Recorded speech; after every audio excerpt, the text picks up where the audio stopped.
Hey, check this out. Here's a TIE Phantom from the video game Rebel Assault 2, PC game from the 90s. Well, this fighter is from the X-Wing tabletop game. Here it is in Lego form. I've done a couple really cool things with this model. I wanted to strike a balance between aesthetics, playability, so that'd be handling and swishability, and ease of construction. I feel like those are areas that most MOCs will mostly focus on aesthetics, and I wanted to make sure that it was also easy to put together and you wouldn't have bits all over falling apart when you're handling the model. So I want to go through a couple areas that I really am happy with and kind of demonstrate how it holds together in some of the areas that are prone to weakness. So let's go ahead and take it off the stand. Put it aside, we'll look at that later. So you'll see immediately there's no anti-studs anywhere. There's studs on both sides of the wings. That was something that I'm pretty happy with what I came up with internally to hold the wings together. They're not coming apart. They're held in with studs internally. Every once in a while you have to go through and sort of press them together, but that's pretty rare. You're never gonna knock them apart in handling. And this is how I like to handle the model from the back. Either putting my thumb on these tiles or putting my fingers on those plates. I can switch this thing around. I can go up and down and left and right, and I can have a ball with this thing, which I do sometimes. I'm 30 years old, but I feel like I'm still a little kid sometimes, especially when I'm playing with Lego. A couple of the areas that I really like, these blasters at the end, they're not coming off. They're on bar connections, clips. So they do this, but as far as breaking them apart, you can flick them. But other than coming out of the clips, which is really easy to fix, they're not going anywhere.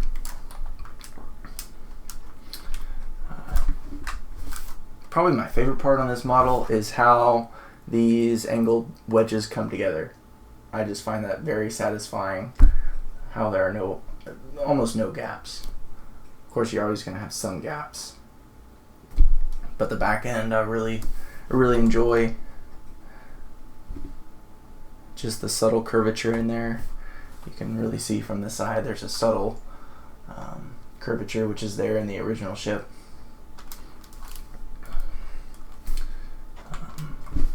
The central, if you're not familiar with this ship, which I hope you are if you click on this video, you know what the TIE Phantom is. But if you don't, it has an active cloaking device. So it shields it from optics and sensors. And this big central section here is what powers it. And it creates a lot of heat.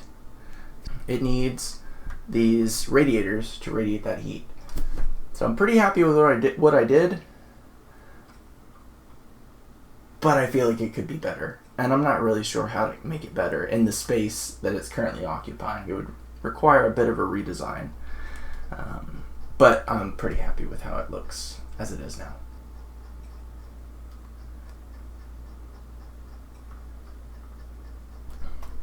It does store two pilots in the cockpit, which is canon. It has a pilot and a gunner. They sit staggered. One other thing I wanted to do with this model was to minimize the use of